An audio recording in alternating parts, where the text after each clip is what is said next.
دوستو السلام علیکم ورحمۃ اللہ وبرکاتہ۔ اس وقت میں بہت ہی اہم مسئلہ لے کر آپ کی خدمت میں حاضر ہوا ہوں۔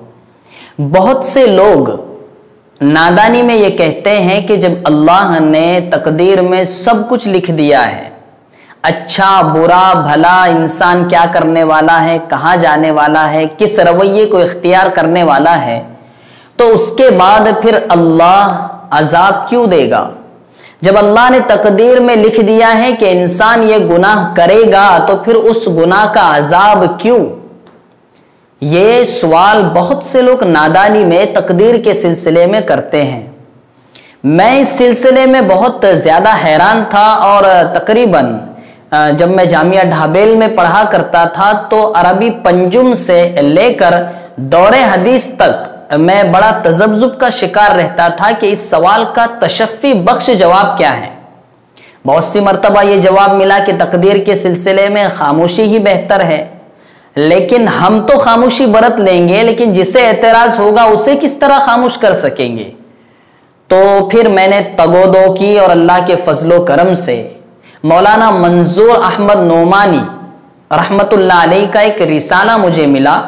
اس میں انہوں نے تقدیر کے مسئلے کی وضاحت کی جو میرے دل کو لگی اور مجھے تشفی ہوئی، اور انشاءاللہ امید ہے کہ جن لوگوں کو اس سلسلے میں تذبذب ہے یا وہ معترض ہیں، انہیں اعتراض ہوتا ہے، انشاءاللہ وہ بھی بہت زیادہ مطمئن ہو جائیں گے۔ اس لیے امید کروں گا کہ آپ اس مسئلے کو سمجھنے کے لیے پورا ویڈیو دیکھیں گے۔ ناظرین، اللہ نے تقدیر میں تو یہ لکھ دیا ہے کہ فلاں انسان فلاں وقت فلاں کام کرنے والا ہے، فلاں انسان کو فلاں وقت میں فلاں مصیبت پہنچنے والی ہے، فلاں انسان کے ساتھ فلاں وقت میں فلاں حادثہ ہونے والا ہے۔ اس طرح تقدیر میں یقیناً لکھا ہوا ہے اور اللہ کے علم میں ہے، لیکن عام طور سے ہوتا کیا ہے، دوسری چیز جو ہے وہ بیان عام طور سے کی نہیں جاتی ہے۔ الحمدللہ اکابرین بیان کر گئے ہیں، ہماری تحقیق وہاں تک نہیں پہنچ پاتی ہے۔ تو دوسری چیز اللہ نے یہ تو لکھ دیا ہے کہ انسان اس وقت یہ گناہ کرے گا، لیکن ساتھ میں یہ بھی لکھ دیا ہے اگر اس کا ارادہ شامل ہو تو، یعنی اللہ نے شرط لگا دی تقدیر کے ساتھ کہ انسان یہ کام کرے گا، یہ گناہ کرے گا، اس پریشانی میں مبتلا ہوگا، لیکن اس کی اپنی مرضی بھی اس میں شامل ہوگی، اس کا اپنا ارادہ بھی اس میں شامل ہوگا۔ تو دو چیزیں تقدیر میں لکھی گئی ہے، ایک تو گناہ کا ہونا اور دوسرا ارادے کا شامل ہونا۔ اور ظاہر سی بات ہے کہ ارادہ جب انسان کریں تو اس گناہ سے بچ سکتا ہے، تو اس ارادے پر عمل نہ کرنے کی بنا پر اللہ عذاب دے گا، نہ کہ اس گناہ کی وجہ سے عذاب دے گا۔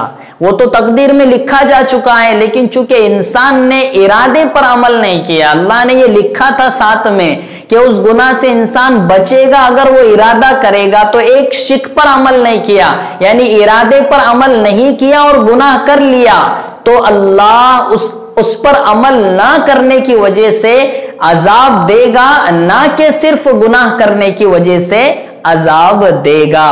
تو تقدیر میں دو چیزیں لکھی ہوئی، ایک ارادے کا ہونا اور دوسرے اس چیز کا واقع ہونا، اس چیز کا انسان کو پیش آنا۔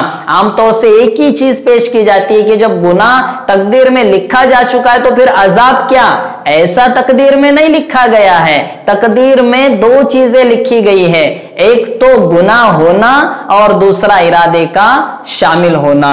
ناظرین، امید کرتا ہوں کہ اس مختصر ویڈیو میں آپ کو تقدیر کا مسئلہ آسانی سے سمجھ میں آ گیا ہوگا۔ جیسے مثال کے طور پر فلم دیکھنا ایک گناہ کی چیز ہے، اب وہ گناہ ہونا ہے، لیکن اگر انسان چاہے، ارادہ اس کا ہو کہ اس سے بچنا ہے تو بچ سکتا ہے۔ تو ظاہر سی بات ہے کہ تقدیر میں دو چیزیں لکھی ہوئی ہے، ایک تو فلم دیکھنا اور دوسرا اس سے بچنے کی طاقت کا ہونا۔ اللہ نے طاقت بھی دی ہے، ارادہ دیا ہے اس سے بچنے کا، تو پھر بچنا چاہیے۔ نہیں بچیں گے تو اس پر عمل نہ کرنے کی وجہ سے آخرت میں عذاب ہوگا۔ امید کرتا ہوں کہ تقدیر کا یہ مسئلہ مختصر انداز میں آپ کو بہت اچھی طرح سمجھ میں آ گیا ہوگا۔ اسی طرح کی دلچسپ دینی معلومات کے لیے ہمارے YouTube channel we are knowledge سے جڑ جائیے، سبسکرائب کیجئے، لائک کیجئے اور فائدے عام کے لیے اپنے دوستوں میں شیئر بھی ضرور کیجئے۔ السلام علیکم ورحمۃ اللہ وبرکاتہ۔